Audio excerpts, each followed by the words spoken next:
Assalamualaikum warahmatullahi wabarakatuh. Yang terhormat dosen pembimbing Ibu Carolina Lukita Sembiring, SEMSC. Yang terhormat dosen penguji Ibu Meliana Puspitasari, SEMAKAK. Perkenalkan, nama saya Firda Farhana dari akuntansi 18C NIM 18416262201166. Baik, di sini saya akan memaparkan materi mengenai laporan kerja praktik yang berjudul Prosedur Penyusunan Anggaran Dana Desa dan Penetapan Jumlah Dana untuk Penanggulangan Bencana Darurat dan Mendesak di Desa Kutagandok, Karawang. Baik, selanjutnya di sini saya akan memaparkan mengenai latar belakang. Untuk latar belakang di sini ada kerja praktik adalah salah satu mata kuliah wajib pada program studi yang berupa kegiatan penempatan kerja praktik mahasiswa untuk memberikan wawasan mengenai penerapan pengetahuan pada dunia usaha atau kerja. Kemudian, dalam rangka melaksanakan kurikulum program studi akuntansi pada tahun akademik 2020 sampai 2021 semester 6 atau genap, maka penulis melaksanakan kerja praktik selama 6 bulan, terhitung dari bulan Februari hingga Juli 2021 di Dusun Kerajaan 1B RT 03 RW 02 di Desa Kutagandok, Kecamatan Kutawaluya, Kabupaten Karawang. Adapun maksud dari tujuan kerja praktik lapangan diantara lain adalah yang pertama, menambah pengetahuan dan pengalaman baru kepada mahasiswa mengenai dunia kerja. Yang kedua, memenuhi mata kuliah praktik kerja lapangan. Yang ketiga, mengetahui sedikit banyak hal tentang penyusunan anggaran dana desa. Selanjutnya, adapun tujuan praktik kerja lapangan PKL ini adalah sebagai berikut. Yang pertama, untuk mengetahui prosedur anggaran dana desa di bidang penanggulangan bencana darurat dan mendesak di Desa Kutagandok.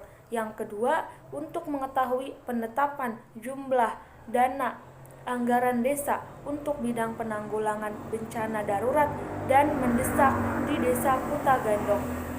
Baik, selanjutnya saya akan memaparkan mengenai latar belakang dan sejarah instansi. Di sini Kabupaten Karawang merupakan wilayah pesisir pantai utara Jawa bagian barat dan termasuk bagian dari Provinsi Jawa Barat. Secara topografis, sebagian besar wilayahnya termasuk ke dalam daratan aluvial dengan ketinggian 0,6 di atas permukaan laut dan kemiringan tanah 0,2%. Luas wilayah Kabupaten Karawang 1753,27 km kubik atau 3,73% dari luas Provinsi Jawa Barat. Salah satu kecamatan yang ada di Kabupaten Karawang adalah Kecamatan Kutawaluya yang memiliki 12 desa dengan banyak penduduk kurang lebih sekitar 54.210 jiwa. Salah satu desa yang berada di Kecamatan Kutawaluya yaitu adalah Desa Kutagandok yang berada di Kabupaten Karawang. Selanjutnya di sini ada visi dan misi Desa Kutagandok. Yang pertama, visi Desa Kutagandok yaitu mewujudkan masyarakat desa yang mandiri melalui pengembangan sektor pertanian, kesejahteraan berdasarkan iman dan takwa dan tantrib, keharmonisan yang selaras dengan berdasarkan iman dan takwa.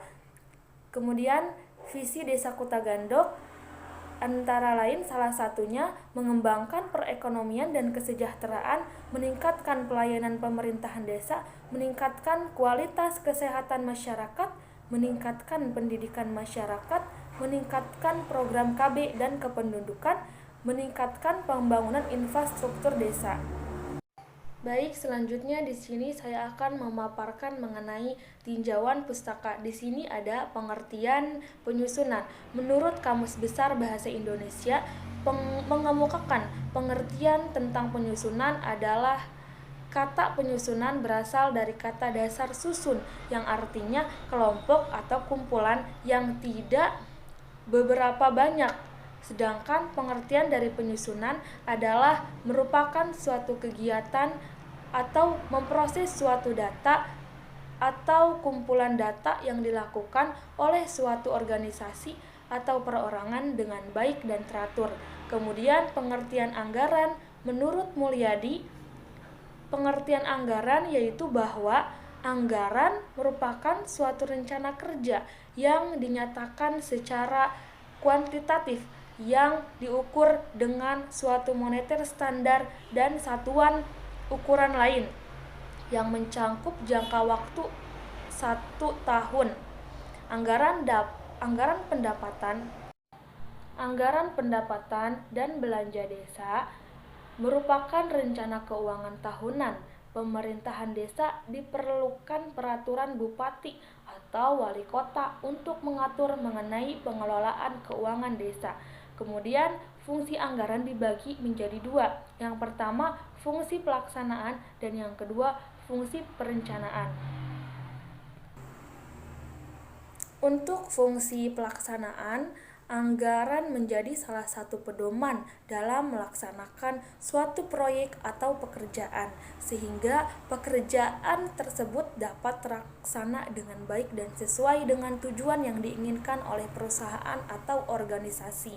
Oleh karena itu, anggaran sangat berperan dalam mengkoordinasikan setiap kegiatan yang dilakukan perusahaan dan organisasi. Kemudian untuk fungsi anggaran, fungsi perencanaan, yaitu anggaran juga memiliki fungsi dalam perencanaan. Hal ini dikarenakan anggaran memberikan gambaran dan ilustrasi yang jelas dan menjadi pedoman dalam hal unit moneter untuk melakukan kegiatan-kegiatan dalam suatu perusahaan atau organisasi, sehingga perencanaan yang dibuat akan lebih matang dan terasa sesuai dengan tujuan perusahaan atau organisasi. Manfaat anggaran yang pertama untuk memotivasi dan menumbuhkan rasa tanggung jawab terhadap pegawai.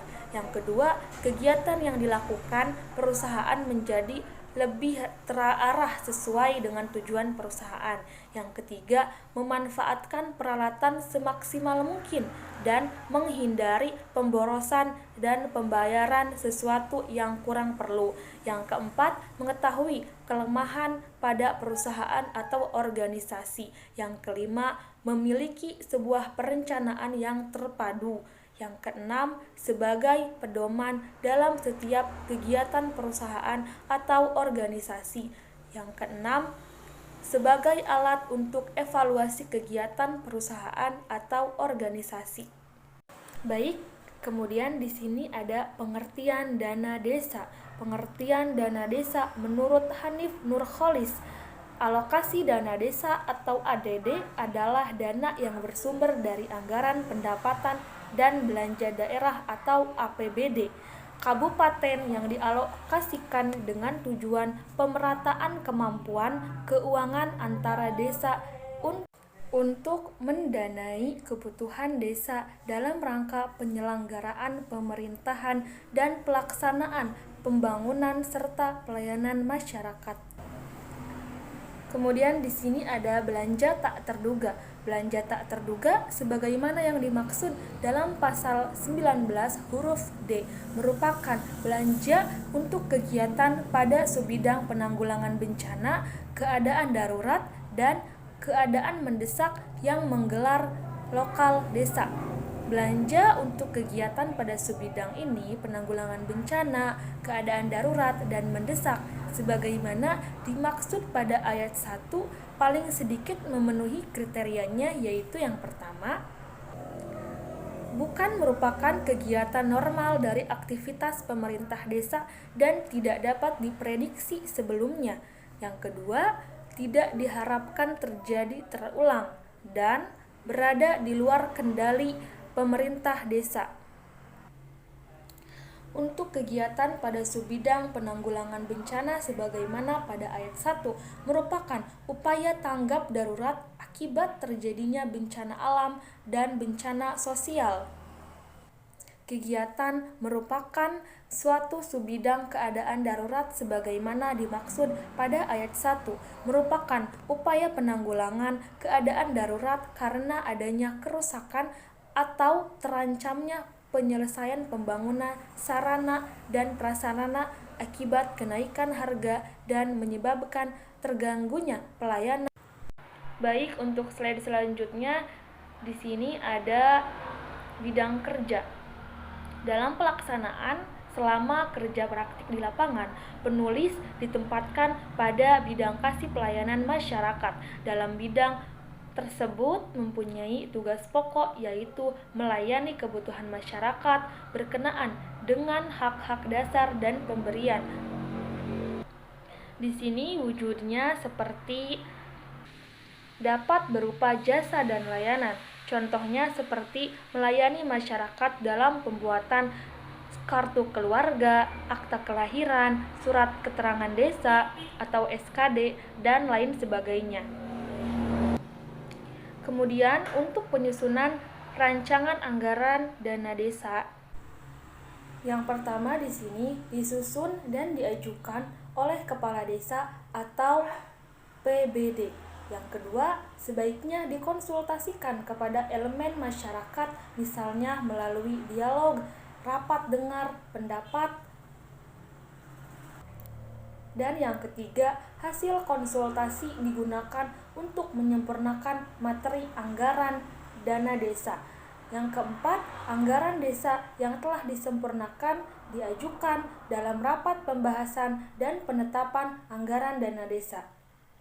Kemudian untuk pembahasan anggaran dana desa, di sini sebelum disampaikan dalam rapat BPD, naskah anggaran desa harus sudah diterima oleh anggota BPD dan pemerintahan desa selambat-lambatnya 7x24 jam sebelumnya.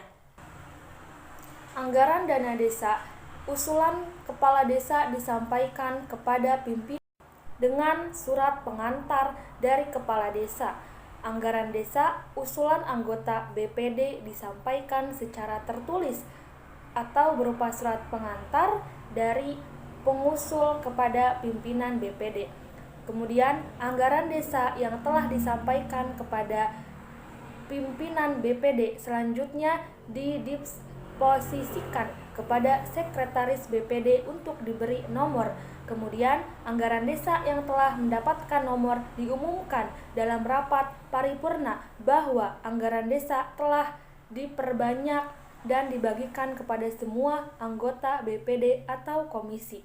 Kemudian, penjelasan anggaran dana desa dari pihak penyusul, Pemdes atau para pengusul dari anggota BPD. Kemudian penandatanganan umum dari anggota BPD dan pemerintah desa.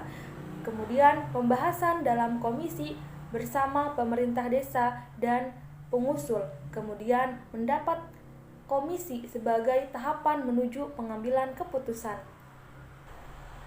Lalu selanjutnya untuk persetujuan dan pengundangan anggaran dana desa, yaitu apabila anggaran desa tidak disetujui, maka dalam jangka waktu tertentu, misalnya 3x24 jam sebelum rapat pembahasan kedua, anggaran desa harus sudah disempurnakan.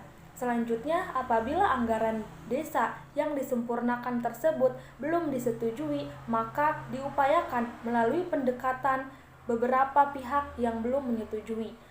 Selanjutnya, anggaran desa yang telah disetujui BPD harus disampaikan kepada pemerintah desa, misalnya selambat-lambatnya 7 hari setelah rapat BPD untuk menandatangani atau disahkan menjadi APBD desa oleh kepala desa.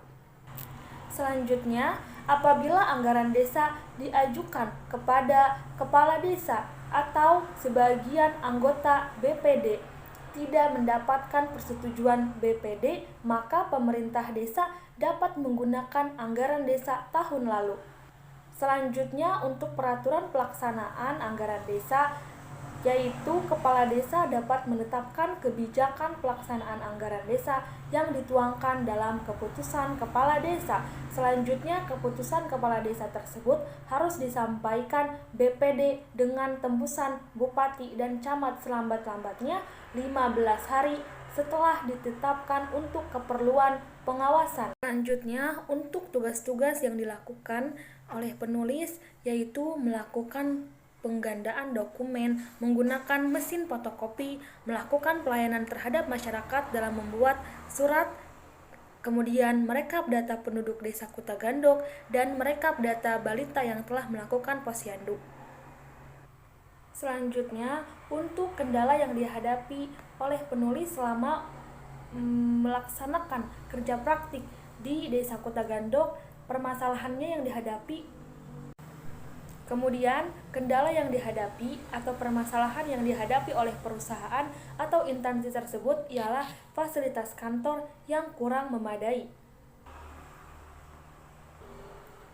Misalnya seperti pendingin ruangan atau AC, fasilitas ibadah, wifi, fasilitas pelayanan, serta pengembangan dana desa yang belum terrealisasikan dengan baik sebagaimana mestinya. Adapun permasalahan lain adalah tentang kedisiplinan tenaga kerja atau perangkat desa yang sering menyepelekan waktu pada saat jam kerja. Kemudian, penulis sering mengalami kendala ketika banyaknya warga desa yang ingin membuat persuratan ke balai desa, tetapi karena kurangnya fasilitas perlengkapan kantor seperti komputer yang terbatas, ketika banyaknya pelayanan yang harus dibuat menggunakan komputer, tetapi karena keterbatasan jumlah komputer tersebut, membuat penulis harus menulis secara manual surat tersebut dan memakan waktu yang lebih lama sehingga terjadinya penumpukan surat yang harus dibuat. Kemudian selanjutnya ada cara mengatasi masalah. Cara mengatasi masalah di sini menurut Praduji Atmosudirjo, kantor adalah unit organisasi terdiri atas 4 staf personel dan operasi ketatausahaan guna membantu pimpinan.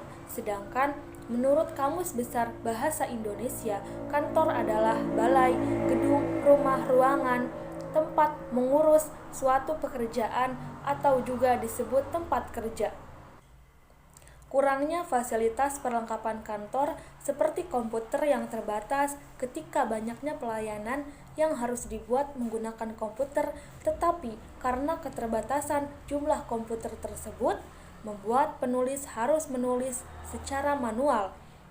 Hal tersebut membuat penulis memakan banyak waktu yang lebih lama, sehingga terjadinya penumpukan surat yang harus dibuat. Dalam mengatasi kendala tersebut, penulis memutuskan untuk membawa laptop pribadi ke kantor kelurahan untuk dipergunakan membuat persuratan. Adapun solusi untuk mengatasi permasalahan yang telah diuraikan di atas adalah memperbaiki tingkat pelayanan sarana dan prasarana di kantor desa Kutagandok dan meningkatkan segala kedisiplinan terhadap perangkat desa yang bersangkutan. Dalam kebijakan pembangunan daerah seperti telah diterbitkan Undang-Undang tahun 1999 tentang perimbangan antara pemerintah pusat dan daerah. Beberapa pemikiran yang dapat dikembangkan untuk strategi di masa mendatang yaitu yang pertama, alokasi sumber daya yang lebih seimbang. Kemudian, peningkatan sumber daya di daerah. Yang ketiga, pengembangan kelembagaan dan aparat.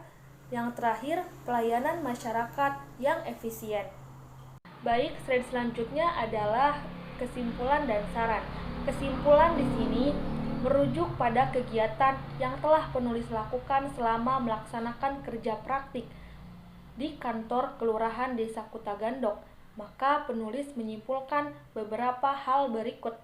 Yang pertama, praktik kerja lapangan dapat memberikan berbagai pengalaman dan pengetahuan kepada penulis mengenai dunia kerja. Dan selanjutnya, pelaksanaan PKL tidak selalu lancar dan sesuai dengan apa yang diharapkan, sehingga penulis dituntut untuk dapat secara cepat mengatasi masalah yang dihadapi. Yang ketiga, PKL dapat membentuk sikap disiplin dan bertanggung jawab atas tugas dan pekerjaan guna menjadi tenaga kerja profesional. Kemudian selanjutnya, untuk saran melalui laporan praktik kerja lapangan ini, penulis bermaksud untuk memberikan saran berdasarkan pengalaman yang penulis peroleh selama melakukan kerja praktik lapangan di kantor Kelurahan Desa Kutagandok. Maka penulis menyampaikan beberapa saran yang diharapkan berguna bagi peningkatan kualitas untuk instansi. Yang pertama di sini, kelurahan sebaiknya memberikan pelatihan bagi karyawan yang kurang memiliki kemampuan atau pengetahuan kegiatan pelayanan operasional perusahaan. Yang kedua, perlu adanya bimbingan dari karyawan yang memiliki keterampilan dan pengetahuan mengenai bidang kerja yang dilakukan oleh penulis, khususnya pada kegiatan pelayanan operasional pada perusahaan. Yang ketiga, sebaiknya kelurahan menyediakan fasilitas seperti komputer, printer untuk mahasiswa yang sedang melakukan kerja praktik lapangan agar dapat membantu pekerjaan pembimbing sehingga pekerjaan yang dilakukan pun lebih beragam dan dapat mempercepat penyelesaian pekerjaannya. Baik, sekian dan terima kasih presentasi dari saya. Kurang dan lebihnya mohon dimaafkan. Assalamualaikum warahmatullahi wabarakatuh.